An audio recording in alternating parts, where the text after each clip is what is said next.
what people ought to understand is that the gold price really is the secret knowledge of the financial universe. It is the key variable in the excuse me, in the determination of all prices. All prices take their cues off the gold price and off interest rates and government bond prices. It is a determinant of currency values. It's a determinant of all other prices because it determines other currency values. That's why control of the gold price is really control of the world financially.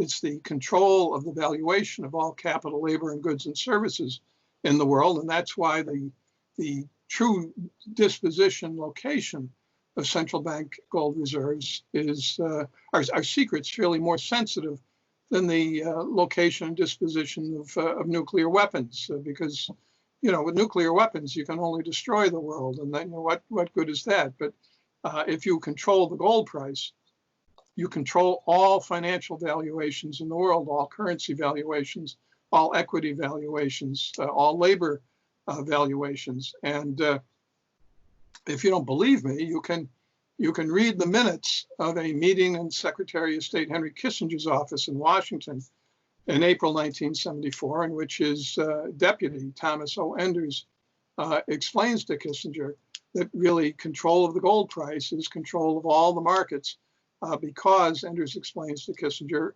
if you have the most gold, you can, excuse me again, if you have the most gold, you can revalue it from time to time, and in doing so, you change the values of everything else in the world.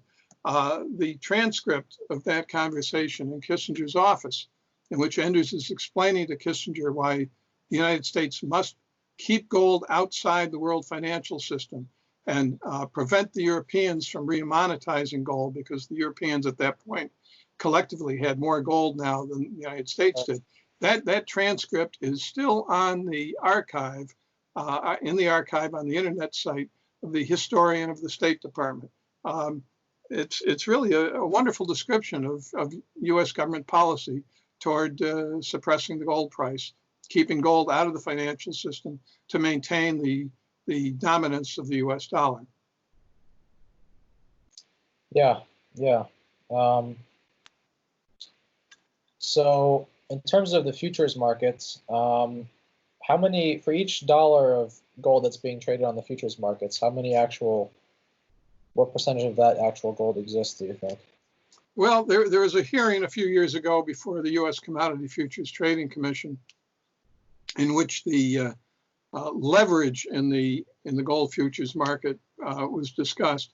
One market expert, Jeff Christian of CPM Group, told the CFTC that the leverage in the gold futures market approached 100 to 1.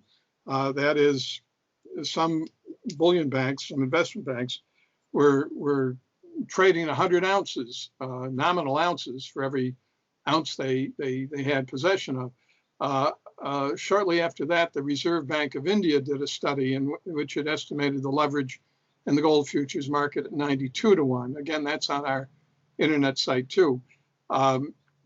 So it's pretty clear that the leverage in the gold market by the bullion banks, the investment banks, is overwhelming.